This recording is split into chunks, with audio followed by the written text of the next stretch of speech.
Ngenga za nje ya uwanja zilipokuwa zimeanza kabla ya hii mechi kucheza, labda ungejua Tabora ni timu fulani hivi ambayo ni kubwa kweli kweli, ambayo inaweza kwenda kutoa ushindani mkubwa kwa klabu kubwa kama Yanga ambaye ni mshindi kwanza, ni bingwa mtetezi wa kombe hili, wasijisaulishe hilo.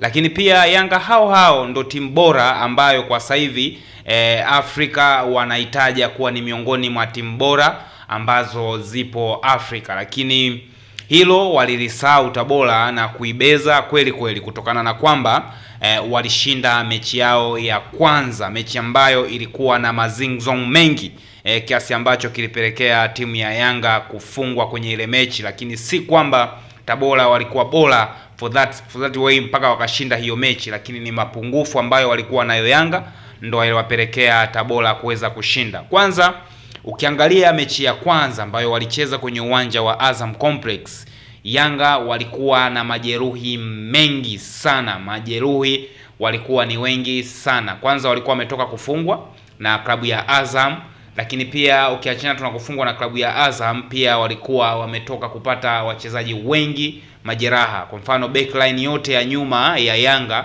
ilikuwa haipo, kiasi kwamba ilifikia mpaka Karidi Aucho akarudi nyuma kucheza beki wa katikati mara baada ya Azizi Ndambwile kuumia. Sasa hilo bado watu hawalioni na hawafikirii. Hii ni kwa sababu wanaona kwamba Yanga kwa sasa hivi labda imeanza kupoteza ubora wake kwa wengi, kwa macho yao wanavyoona, na ndo hicho ambacho kiliwadanganya Tabora kwamba huenda Yanga wanaweza kawa wepesi kwa kiasi hicho. Lakini kati ya timu ambazo ni hatari na ni bora kweli kweli pale unapokutana nazo, ili mradi tu kila kitu, logistics zote ziende vizuri uwanjani, Yanga unaweza ukawapa nafasi ya kwanza kwa hapa Tanzania. Lakini Tabora kupitia viongozi wao, hususan mkuu wa mkoa wa Tabora ndugu Paul Chacha, aliongea mambo mengi na kuweza kuizarau kabisa Yanga, na kwamba kwa hapa Tanzania Yanga si chochote si lolote, labda Simba akamtaja mpinzani wake kwamba ndo anaweza kaonyesha ubora kidogo kuliko Yanga, lakini Yanga hamna kitu chochote, kitu ambacho wengine kikawapelekea mpaka kufikiria kwamba huenda labda huyu mkuu wa mkoa ana uhafidhina na klabu ya Simba, labda ni mwanachama au shabiki wa klabu ya Simba, kiasi ambacho mpaka anaongea hivyo. Lakini tukayaacha hivyo na ikabaki kwamba yeye ni mkuu wa mkoa huo, lakini pia ni mlezi wa timu hiyo, so anaweza kaongea lolote na chochote. Sasa kubwa ambalo lilipelekea mpaka kitu kinaongelewa sana mitandaoni kwa vyombo vya habari ni issue aliyoibua ya rushwa michezoni, ndiyo ambayo mpaka sasa hivi inagonga vichwa vya waandishi wa habari, vichwa vya watu wengi sana mpaka sasa hivi wakizungumzia hii inaenda vipi, na kama mkuu wa mkoa alidiriki mpaka kutaja watu wengine au wachezaji wale ambao walikula rushwa waziwazi, ili mradi aweze kutoa ushahidi.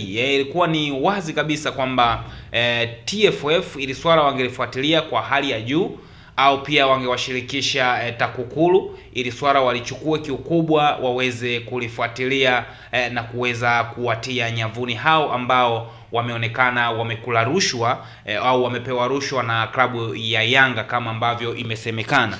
Lakini isije ikatokea kwamba wanaongea tu kutokana na huu mchezo ambao unaenda kuchezwa wakawatoa mchezoni Yanga. Hii inaweza ikawa mbaya, kwa sababu watakuwa wameharibia reputation klabu ya Yanga, brand ambao wanaitengeneza kila siku, wanakuja kupewa kashfa kama hii, itakuwa ni mbaya sana, kwa sababu pale yametajwa majina ya wachezaji wengi ambao wanaonekana wamekula rushwa, na ndio maana wakaondolewa Tabora kutokana na hii mechi. Ametajwa Masaranga ambaye alikuwa golikipa wao, alitokea Singida Black Star, alienda kwao kwa mkopo, lakini alivyoondoka wao wakadai akuondoka kwa wema, bali aliondoka kutokana na kwamba alikuwa anakula rushwa.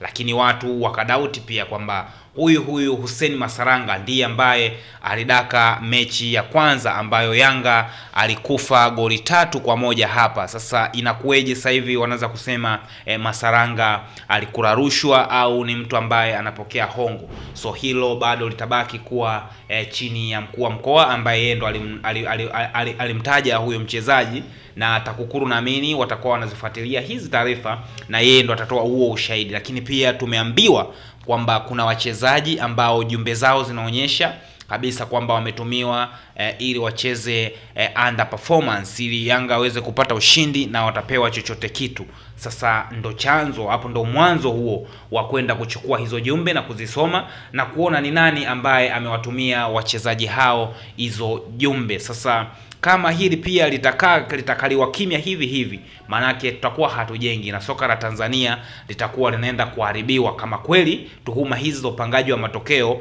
zipo kwenye mpira wetu. Lakini kama viongozi wanatumia hii njia kwa ajili ya kuharibu wacheza au kuharibu kisaikolojia wachezaji, lakini pia viongozi wa Dar es Salaam Young Africans, basi iwe ni chanzo cha kuadhibu hawa Tabora na viongozi wao ambao ndo wametoa hizo taarifa, ili iwe ni fundisho kuto kuharibu ile heshima ambayo timu fulani wameitengeneza kwa muda mrefu. Mtu anakuja kwa siku moja tu, mechi ya siku moja anakuja kuiharibu, kitu ambacho sidhani kama kitakuwa ni kizuri. So hii mechi imeisha, lakini imeisha, Yanga wamekuwa washindi, kitu ambacho wengi walikuwa wanatarajia. Ukiacha hayo maneno yaliyokuwa yanazungumzwa sana nje ya uwanja na hao viongozi, lakini bado Yanga wameshinda mechi hiyo. Sasa ni kitu ambacho kwa kweli kinajaribu kufikirisha sana kwamba timu za Tanzania sasa zimefikia hatua ya kutengeneza propaganda nyingi sana ili kuweza kushinda mechi au kuweza kutengeneza attention ya kushinda mechi, lakini kitu ambacho hakuna ambaye alikuwa anatarajia kwamba Tabora nao wanaweza kaingia kwenye huu mtego. Lakini cha ajabu ndo hivyo, nao wameingia kwenye huu mtego. Waliongea mambo mengi sana, lakini ambacho mimi nilikipenda ni kwa timu ya Yanga, wao walikuwa wanajibu kimchezo tu, hususani msemaji na afisa habari wa klabu hiyo Shabani Kamwe. Yeye alikuwa haonyeshi kupaniki na alikuwa anawajibu kwa vitendo, tena alikuwa anawajibu kwa kimchezo zaidi, sio kuingia deeply, kwa sababu ifikia tu mpaka mkuu wa mkoa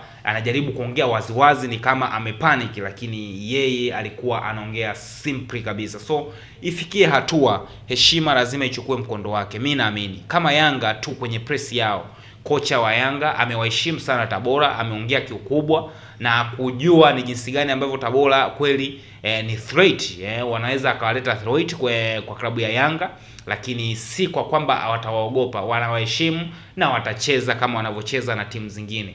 Lakini kwa kiongozi wa Tabora wameshindwa kabisa kuwaheshimu Yanga, kitu ambacho kinaleta fikra au kinafikirisha sana kwamba kwa nini viongozi wanashindwa kuheshimu timu pinzani, wanashindwa kuwaheshimu wapinzani wao kutokana na kwamba au ule ubora walionao. Sasa ukiangalia kwa viwango vya kimpira tu, Yanga na Tabora ni kama ardhi na mbingu kabisa, yani hakipo kabisa. Tabora anashika nafasi ya 5 sio ya 6 huko, lakini Yanga yuko pale juu anashika nafasi ya kwanza.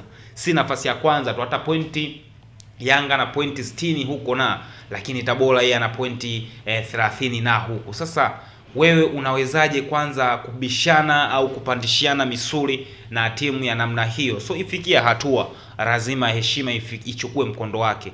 Kushinda mechi moja si kwamba hiyo timu iliyokuwa unacheza nayo ni mbovu, hapana, ni bahati tu. Na mimi naamini Yanga walifungwa kwa hiyo mechi kutokana na mapungufu ambayo timu yao kwa siku ile ilikuwa nayo, lakini kama Yanga wangekamilika ile siku, wako vizuri kabisa, mabeki zake wote wako vizuri, wachezaji wote waandamizi wapo, Tabora wasingeweza kufua dafu kwenye ile mechi. Lakini kwa sababu walishinda, ni halali yao kuongea, lakini wasizidi au wasizidishe maneno na kuzidi viwango kiasi cha kwamba wanaikosea heshima klabu ya Yanga.